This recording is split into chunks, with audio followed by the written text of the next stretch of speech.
कथा सुनाई। कथा थी देवराज ब्राह्मण की। शिव पुराण के महात्म्य में दो लोगों की चर्चा है। एक चर्चा महाराज देवराज की आई और दूसरी चर्चा ही बिंदुक की। ऐसे भागवत में धुंधकारी कथा आती है ना, रामचरितमानस से प्रताप भानु इत्यादि कथा आती है। ऐसी शिव पुराण में सबसे पहली चर्चा आती है देवराज की। और ये कथा क्यों सुना रहे हैं सूत जी? हर कथा के पीछे का रहस्य है, ध्यान से सुनना तो बात समझ में नहीं आएगी। सूत जी कहते हैं, सौनक जी ने पूछा के विशुद्धिंतनया, इस कथा को सुनकर कौन कौन शुद्ध होते हैं, कौन कौन पवित्र होते हैं? तो सूत जी कहते शिव पुराण की कथा सुनने से 14 दोष समाप्त होते। कितने दोष? जोर से बोलो। 14 दोष। कौन कौन से दोष हैं?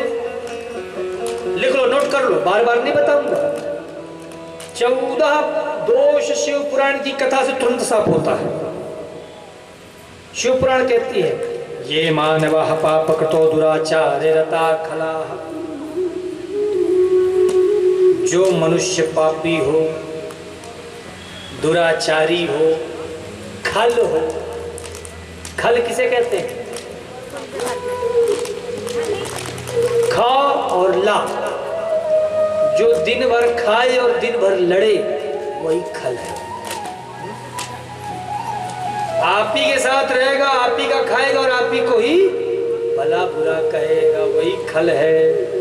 जो खल हो, कामी हो, क्रोधी हो, लालची, सत्य विहीन, मातृ पितृ बैरी, पाखंडी, हिंसक, ईर्ष्यालु, कपटी, क्रूर स्वभाव वाला, निर्दयी, दुराचारी और दुर्बुद्धि। कितने दोष निकले? 14 दोष। अब तुम अपने आप को सोचो, तुम इसमें से कौन से नंबर वाले हो? सोचो। मैं पूछूंगा नहीं, हाथ नहीं पूरा उठाऊंगा, टेंशन मत लो। आप विचार करो इसमें से आप कौन से नंबर वाले। ये 14 दोष है। लेकिन यश श्रवण मात्रेण, यश श्रवण मात्रेण पापहानि भवत्ययम्, सारे पाप केवल और केवल शिव महापुराण की कथा सुनने मात्र से दूर हो जाते हैं। बोलो, इससे बढ़िया कोई साधन है? बोलो। तो वो कितना अभागा होगा जो ऐसा सुंदर अवसर उसके दरवाजे पे आया हो और वो उस मौके से चूक जाए। तो महाराज जी देवराज ब्राह्मण कैसा है? बोले एक किरात नगर है, उस नगर में रहता है यह देवराज। ब्राह्मण किसे कहते हैं? बोले जन्मना ब्राह्मणो गेयः संस्काराद् उच्यते। महाराज केवल शरीर से ब्राह्मण है और कर्म शूद्रों कैसे हैं तो ब्राह्मण ब्राह्मण नहीं है। ब्राह्मण कैसा हो? बोले अथातो ब्रह्म जिज्ञासा, जो दिन रात ब्रह्म का चिंतन करे वही ब्राह्मण है। संस्कारा द्विजुच्यते, ब्राह्मण का एक नाम द्विज है। जो महाराज हर व्यक्ति का जन्म एक बार होता है, ब्राह्मण का जन्म 2 बार होता है। एक बार शरीर से, एक बार संस्कारों से। और फिर वेद शास्त्र विशुद्ध कृता, जब वह वेद पाठी होता है तो वही ब्राह्मण फिर विप्र कहलाता है। अब इस महाराज देवराज में कोई घटना घटित नहीं होती है, ना तो इसके संस्कार ही श्रेष्ठ है, ना ही इसके कर्म ही श्रेष्ठ है। ऊपर से महाराज पाखंड का दिखावा करता रहता है। मुख में राम, बगल में छुरी वाला, ऊपर से राम राम, ऊपर से नमस्कार, और मन में मेरी गली में आना तब बताऊंगा। ये वाला हाल है। तो कुमारगी है।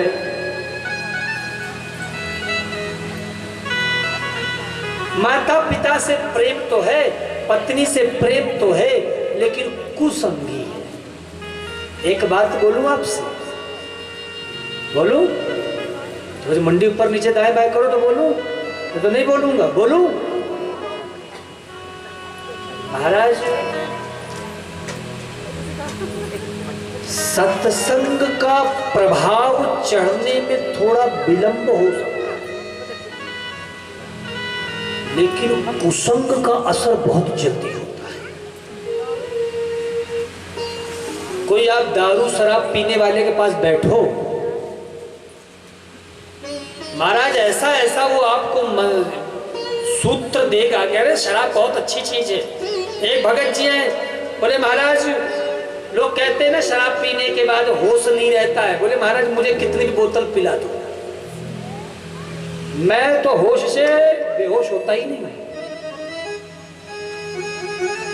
और सुनो महाराज, मैं शराब बुरी चीज नहीं है। बोले इसको दवाई के रूप में लेता हूं, बहुत अच्छा काम करता है। मैंने सोचा हे भगवान कहां से ऐसे भगत आ गए। मैंने कहा जल्दी से बाहर करो।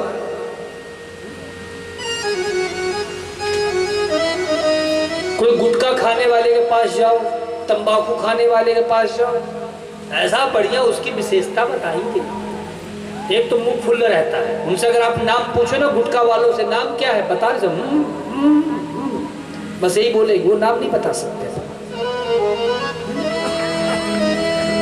तो उनकी अपनी विशेषता है। लेकिन किसी को गुटखा खाने का शौक होता है, किसी को बीड़ी पीने का शौक होता है, किसी को शराब पीने का शौक होता है, पर जब मेरे भगवान भोलेनाथ की अतैव कृपा होती है तब शिव पुराण की कथा सुनने का शौक होता है। तो महाराज उन कुसंगियों के पास जाओगे तो आपको नशा पत्ती करना सिखाएंगे, लेकिन तुम यदि इस कथा में आ जाओगे तो हम तुमको महाराज ये हरि कथा मृत का प्याला भर भर कर पिलाएंगे और खूब महाराज इस कथा रूपी रस में डूबते रहोगे, ऊपर नीचे होते। इसीलिए कुसंगियों से बच के रहना। ये कुसंगी जो होते हैं ना, ये बिगाड़ देते हैं। आप नहीं भी करोगे ना नशा पत्ती तो अरे थोड़ा सा लो, गुटखा ही तो है, थोड़ा सा ले लो। इसलिए कुसंगियों से अगर कोई आपके आसपास में नशा करता है तो दूर हो जाओ। कई लोग कहते हैं महाराज हमारी टीम वाले ना वो सब नशा करते हैं, हम नहीं छूते हैं, वो सब लहसुन प्याज खाते हैं, हम बिल्कुल। महाराज यदि तुम उनके साथ में हो तो जो भी वो पाप कर रहे हैं उसका सारा का सारा दोष तुमको भी लगेगा। इसीलिए ऐसे लोगों से दूर रहो, कुसंग से दूर रहो, सत्संग से रहो, सुसंग में रहो। संग सर्वात्मना त्याज्य, जो संग आपको भगवान से दूर ले जाए ऐसे लोगों को तुरंत महाराज छोड़ दो, तुरंत छोड़ दो। और जो महाराज आपको परमात्मा से जोड़े उनका तुरंत महाराज संग कर दो। सत्संगो भेक जाम, वो तुम्हारा कल्याण कर। तो ये देवराज महाराज मातृ पितृ भक्त तो था, पत्नी से प्रेम तो था, लेकिन कुसंग में पड़ गया। और जब कुसंग में पड़ा तो शिव पुराण की कथा कहती है एक दिन वो गया तो एक तालाब के किनारे एक गड़िका, एक पिंगला वैश्या स्नान कर रही थी। उसके रूप लावण्य को देखकर वह देवराज मोहित हो गया। उसने कहा मुझसे शादी कर लो। उस वैश्या ने कहा पैसा कितना कमाते हो? बोले पर्याप्त है, माँ बाप की संपत्ति है ना, इकलौता हो, कोई और नहीं है, सारा मेरे ही नाम पे है। जो भी 10-20 एकड़ है ना, माँ बाप ने खून पसीने से सब मेरी है, एक एकड़ करके तुम्हें सब दे दूंगा। अब क्या चाहिए? पैसा ही तो चाहिए दुष्टों को। फिर क्या था महाराज, वह वैश्या को लेकर आया, अब एक तरफ पत्नी, एक तरफ माता पिता, एक तरफ गणिका, तो बोलो ये रह सकते हैं एक साथ? बोलो मेरी माताओं।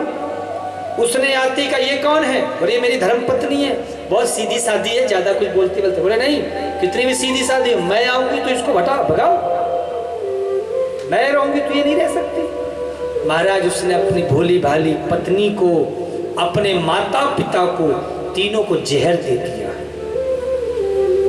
अपने माँ बाप को मार डाला, अपनी पत्नी को मार डाला।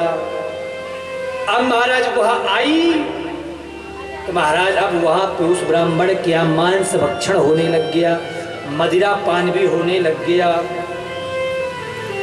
अब जब तक धन थी, संपदा थी, खूब महाराज उस गणिका के पीछे उसने लुटाया। अंत में जब महाराज सब खत्म तो काहे कि किसकी सगे महाराज, उसने छोड़ा छाड़ा, भाग गया, सब तेरे साथ कौन रहेगा, भगा दिया उसका घर वर सब छीन करके। अब वह देवराज महाराज डर करके, भयभीत होकर के और वहां से छोड़कर चला गया। ना माँ थी, ना पिता थे, ना पत्नी थे, सबको तो वो मार चुका था। कोई रिश्तेदारों के शरण में भी जाता तो कहते ऐसे पापी को अपने घर में रखकर हम अपने घर को कलंकित करेंगे क्या, भाग यहाँ से। गांव वाले भी पत्थरों से मारते तो कहीं घुस भी नहीं पाता किसी के घर में। बाहर कई दिनों से भूखा प्यासा रहा तो बीमारी ने, रोग ने अलग से उसे जकड़ दिया, ज्वर से पीड़ित हो गया। भटकते भटकते कहीं दूर ऐसे ही महाराज वह किसी गांव में पहुंचा। वहां पे एक शिव जी का दरबार था, मंदिर था। वहां पे आप जैसे कुछ माताएं भक्त थे जो शिव की कथा सुन रहे थे और एक व्यास जी शिव पुराण की कथा गा रहे थे। वो डरा हुआ था तो शिवालय के पास में ही कहीं दूर लेटा हुआ था। बुखार बहुत तेज था, वो थर थर कांप रहा था। शिवालय के पास था। 7 दिनों तक महाराज उसने बड़े भाव मुद्रा से कथा को सुना और कर्म ऐसे थे कि कष्ट तो जो जस करहि सो तस फल चाखा, कर्म प्रधान बोया पेड़ बबूल का आम कहाँ से हो। आज अच्छा करोगे तो कल अच्छा होगा, आज बुरा करोगे तो कल बुरा ही होगा। तो प्रिय भक्तों, पूरे वहां 1 महीने तक वहां रहा। लोग सब शिव जी का पूजन इत्यादि कर रहे थे, भजन कीर्तन, थोड़ा बहुत प्रसाद शादी मिल जाता। अंत में महाराज वहीं पर उस देवालय में ही उस देवराज के प्राण छूट गए। देवराज के प्राण छूटे, यमदूत आ गए, पकड़ो पकड़ो, बड़ा पापी है, माँ बाप का हत्यारा है, पत्नी का हत्यारा है, बच्चों का हत्यारा है, जिंदगी भर चोरी डाका लूट यही सब किया है। तो मातृ पितृ वधू हंता वैश्यागामी च मद्यपः, ऐसे दुष्ट को तो नरक ही जाना है। तो पकड़ लिया और जैसे नरक में ले जाने लगी, यमराज के पास पहुंचे कि इतने में ही महाराज सप्त पुण्यधारी, सब बागंबर पहने, हर हर महादेव का नारा लगाते हुए आ गए, जय शिव शंकर, सब पकड़ लिया। एक भाव है बड़ा मीठा,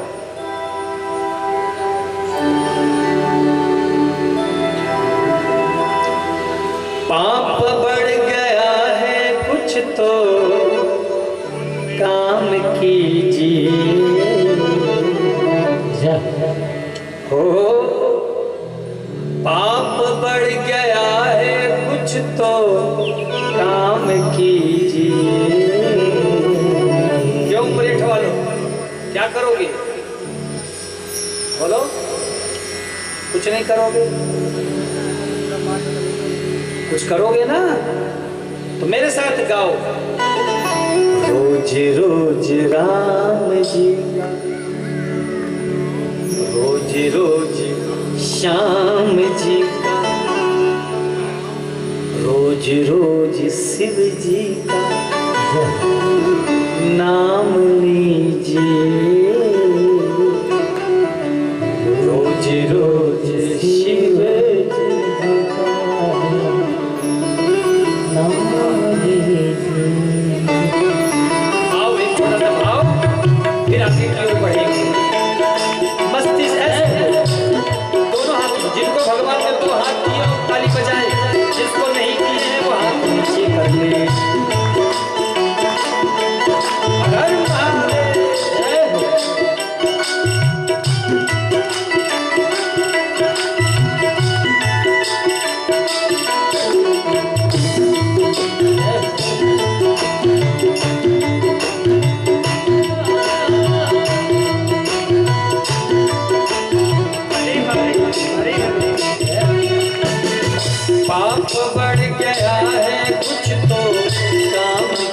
लीजिए, पाप बढ़ गया है कुछ तो काम कीजिए, रोज रोज शिव जी का नाम लीजिए, रोज रोज शिव जी का नाम लीजिए।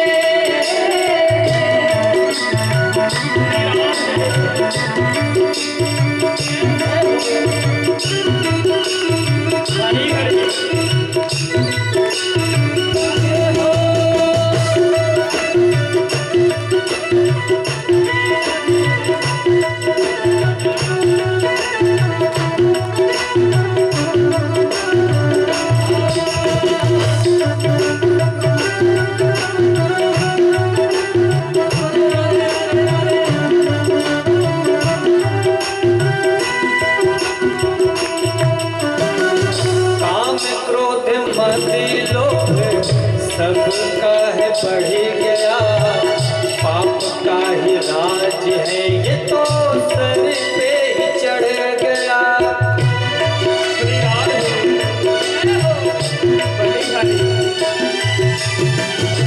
देखो महाराज, हम अक्सर कुर्सी वालों को कसूर देते रहते हैं, लेकिन आप यहीं से अनुभव ले लो, जिसको एक बार कुर्सी मिल जाती है ना महाराज, फिर वो सब अपने आप को वीवीआईपी मान लेते हैं। उनसे न ताली बजती है ना उनसे कीर्तन होता है। मुझे तो ये भी समझ में नहीं आ रहा कि ये आए किस लिए है। यार सोच रहे होंगे थोड़ी देर बाद पूरी आएगी, सब्जी आएगी, मस्त भंडारे में भोजन करो। ऐसा नहीं, हाथ ऊपर करो कुर्सी वालों, दोनों हाथ ऊपर, हाँ गुलाबी शर्ट वाले हाथ, हाँ। ओ काम क्रोध माते सबका है बढ़ गया, पाप का ही राज है ये तो सर पे ही चढ़ गया।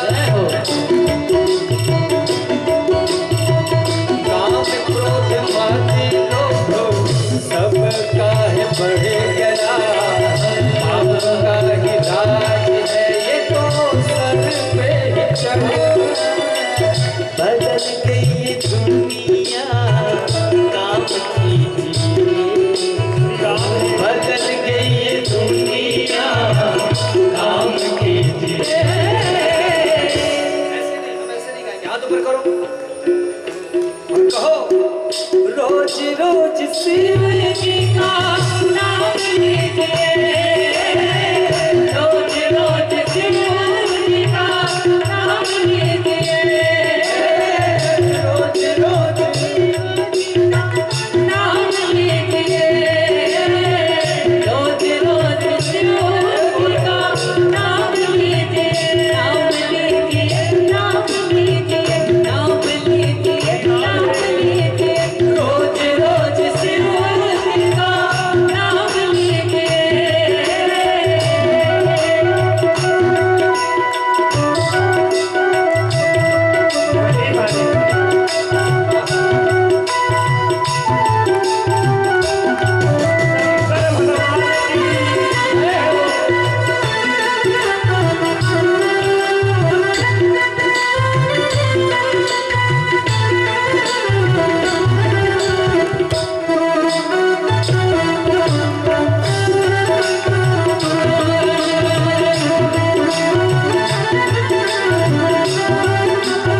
बड़ी विलक्षण श्रोता है उसने।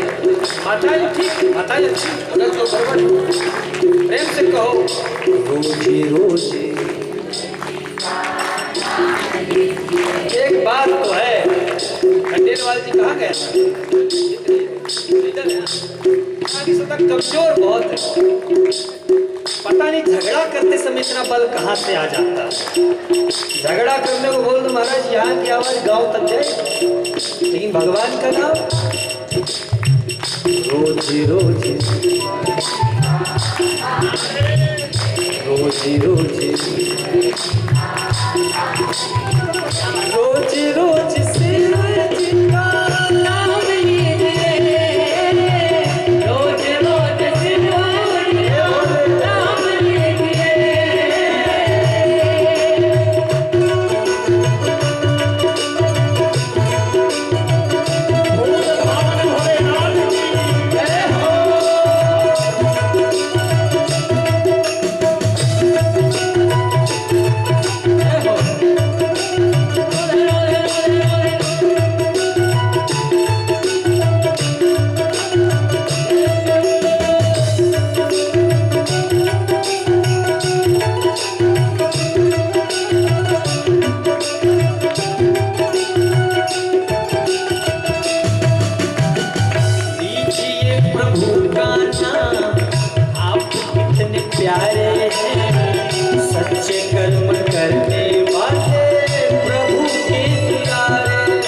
कम से कम आपसे ज्यादा मस्ती में है।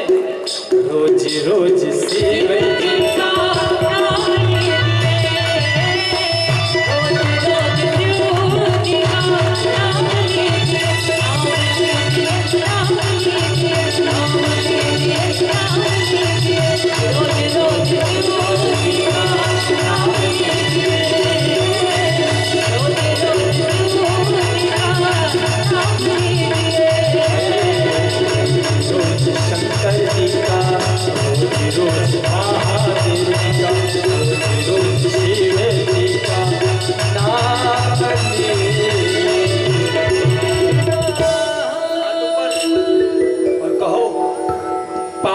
बढ़ गया है। आवाज नहीं निकल रही। सबसे बड़े दानी हरिश्चंद्र राजा बोले तुम ही हो, बिल्कुल पाप नहीं किए तो बाबा से बोलो। बाबा से कुछ नहीं छिपता है। एक तरफ हनुमान जी गदाधर, दूसरी तरफ ठाकुर जी और बीच में शिव भगवान।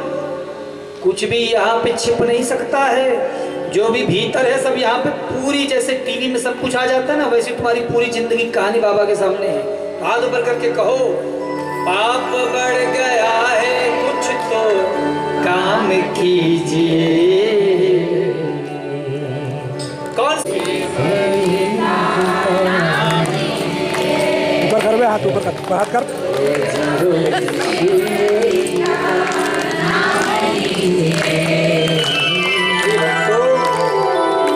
भगवान के नाम को गाओ।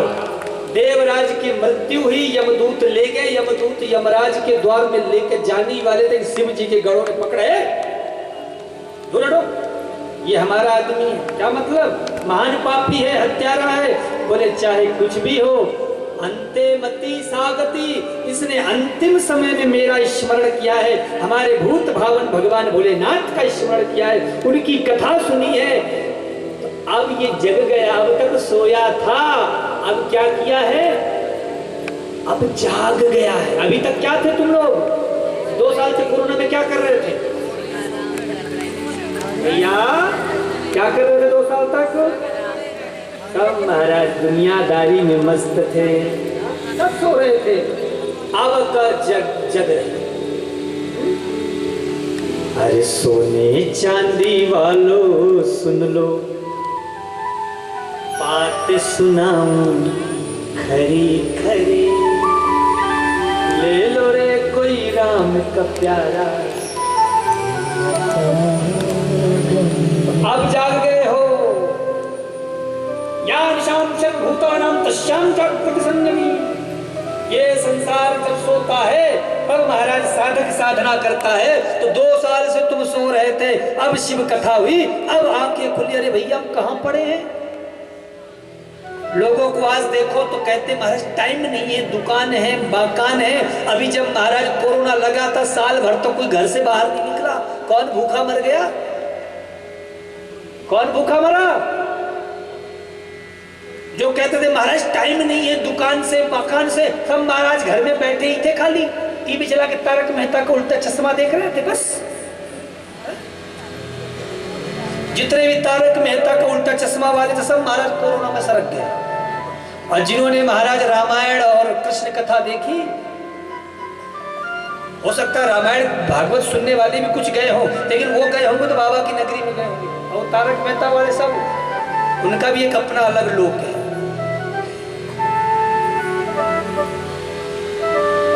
एक बार प्रेम से बोला हर हर महादेव। तो प्रिय भक्तों, प्रभु के नाम को गाओ, देवराज का कल्याण हो गया। और वह दुष्ट आत्मा, वह पापी महाराज शिवलोक को चला गया। शौनक ऋषियों ने कहा, धन्या धन्या कथा संभोस्तम धन्यो धन्य एवच यदाकरण मात्रेण शिवलोकम भजेन्द्रः। इस संसार में ये शिव पुराण कैसी अद्भुत कथा है कि मात्र जरा सी कानों में इसकी ध्वनि पहुंच गई। एक बात बोलूं आपसे, बोलूं? बुरा तो नहीं मानोगे, नाराज तो नहीं होगे ना? भाई बुरा लगे तो भाई पहले से मैं बोल देता हूँ, भाई मत, बात जरा कड़वी है, बोलूं? आप यहाँ कथा में बैठे हो ना, मुझे बहुत अच्छा लग रहा है, बहुत अच्छी बात है। पर मुझे तब और ज्यादा अच्छा लगेगा जब आपके साथ आपका मन भी यहाँ बैठे। हम बैठे हैं शरीर से, लेकिन मन अगर हमारा यहाँ नहीं है ना, तो नाराज मत होना, आपको शिव पुराण की कथा का 1% भी लाभ नहीं मिलेगा। हाँ। और यदि आप यहाँ नहीं बैठे हो, आप अपने खेत में बैठे हो, ये हॉर्न की ध्वनि सुनाई दे रही है ना, वहां पे खेत में, और बड़े ध्यान से 3 घंटे तक तुम मस्ती में वही नाच रहे हो, झूम करके वही कथा को सुन रहे हो। सच कहता हूं, तुम जितना यहाँ पुण्य प्राप्त करोगे, उससे ज्यादा वो खेत खलियान में बैठा हुआ किसान पुण्य प्राप्त करोगे। क्योंकि वो तन से तो यहाँ नहीं है, लेकिन उसका मन। इसलिए मैं आपसे एक निवेदन जरूर करूंगा प्रिय भक्तों, आप यहाँ हो अच्छी बात है, पर आपका मन भी यही होना चाहिए। शरीर के साथ निश्चित आपको पूरी कथा का फल प्राप्त हो जाएगा। तो कुछ इस कथा के नियमों का वर्णन करते हैं और श्री व्यास जी महाराज, और इसमें मैं भी आपको कुछ नियम बता देता हूं, क्योंकि अब समय की भी अपनी मर्यादा है। बड़ी सुंदर बात कह रहे हैं, बोले देखो, पहले तो जो कथा का वक्ता हो, विद्वान हो, ब्राह्मण शरीर का हो, ज्ञानी हो, वेद पाठी हो।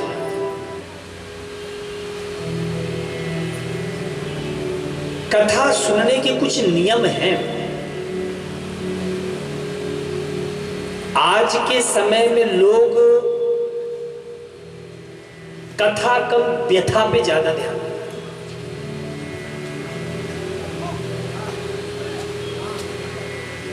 और जो कथा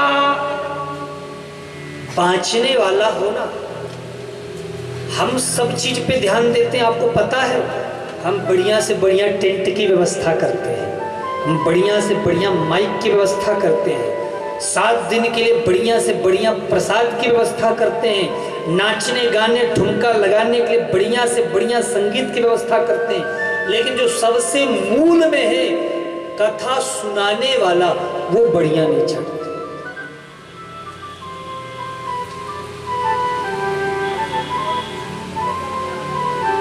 ये कथा तुम्हारे मनोरंजन के लिए नहीं की गई है, ये कथा टाइम पास के लिए नहीं है। ये कथा क्या है? बोले ये कथा मनोमंथन के लिए है। ये मनोरंजन तो होना चाहिए। आज के समय में लोगों ने कथा को मनोरंजन का जरिया बना लिया है। तो जो कथा का वाचन करने वाला हो, वह महाराज विद्वान हो, ब्राह्मण शरीर का हो, ज्ञानी हो। आजकल का तो महाराज ऐसा है समय सिस्टम। महाराज आज मुझे कथा सुनाते हुए 23-24 साल हो गए हैं, 450 से ज्यादा कथाएं कर डाली, पर आज भी मैं पक्का कथावाचक नहीं बन पाया। लेकिन आजकल महाराज लोग 6-6 महीना की पढ़ाई करके आते और कथा वाचने लगते। लोगों को भी लगता है महाराज बड़ा सस्ता है, सुन लेते हैं। बिल्कुल गलत बात है, कोई लाभ नहीं मिलेगा। कथा का जो वक्ता हो वो विद्वान होना चाहिए। हा? शास्त्र कहता है कथा सुनाने वाला अगर विद्वान नहीं है, वेद पाठी नहीं है, ब्राह्मण नहीं है, तो उस कथा का फल प्राप्त नहीं होगा। बात जरा कड़वी है, हो सकता है आपको बुरी लगे, पर ये व्यास मंच, वैसे मैं बोलता नहीं हूँ सब चीज़ों के विषय में। वैसे भी मेरी आप YouTube पे टीवी पे जितनी भी कथाएं निकाल लो, मैंने कई शब्द बातें नहीं की। ये तो ना ये आज की कथा YouTube पे आ रही है, टीवी पे आ रही है, इसलिए आप सब, और आज लोग भी कम हैं, तो इसीलिए मैं आज आपको गूढ़ बातें बता रहा हूँ, एकांत की बात बता रहा हूँ। अन्यथा ये सब चर्चाएं हम नहीं करते, हमारा क्या जाता है, किसी से भी सुनो, कुछ भी करो। लेकिन हमारा तो कर्म है, हमारा धर्म है कि जो शास्त्र कहता है, जो वेद कहते हैं, जो ग्रंथ कहते हैं, उसे साफ साफ कहना। इसीलिए मैं आपको ये बात बता रहा हूं। तो श्रेष्ठ कथा तभी होती है जब श्रेष्ठ वक्ता। अगर वक्ता श्रेष्ठ नहीं है तो कथा श्रेष्ठ कैसे होगी, है ना? फिर वो अगर वक्ता श्रेष्ठ नहीं है तो फिर कथा कथा नहीं रहती है, फिर कथा व्यथा बन जाती है, फिर मनोरंजन का केवल केंद्र हो जाता है। इसीलिए कथा का जो वक्ता हो विद्वान हो, ब्राह्मण शरीर का होना चाहिए। क्यों? क्योंकि महाराज विद्या को पचा पाना सबके बस की बात नहीं है। एक अगर बनिया बैठा हो, वो कितना मालदार है उसको देखकर आप पता नहीं लगा सकते हो, क्योंकि वो धन पचा सकता है। एक ब्राह्मण बैठा हो, उसको देखकर आप अंदाजा नहीं लगा सकते कि ये कितना पढ़ा लिखा है, क्योंकि ब्राह्मण विद्या पचा सकता है। तो विरक्तो वैष्णवो विप्रो, ब्राह्मण वेद पाठी हो, सदमार्ग की ओर ले जाने वाला। ऐसा भी नहीं कि केवल पर उपदेश कुशल बहुतेरे, बस केवल उपदेशक ही हो, जीवन में अनुकरण कुछ भी ना हो।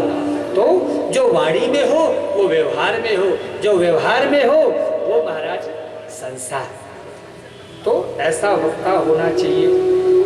कथा का जो यजमान हो, 7 दिन तक कैसे रहना चाहिए यजमान को? ध्यान से सुनना। 7 दिन तक महाराज वैराग्य पूर्ण जीवन जीना चाहिए। कथा में शत्रु भी आए तो उसे भी सम्मान पूर्वक प्रणाम करके आसन देना चाहिए। कथा में 7 दिन तक व्यर्थ की बातें नहीं बोलनी चाहिए, इधर उधर के व्यर्थ की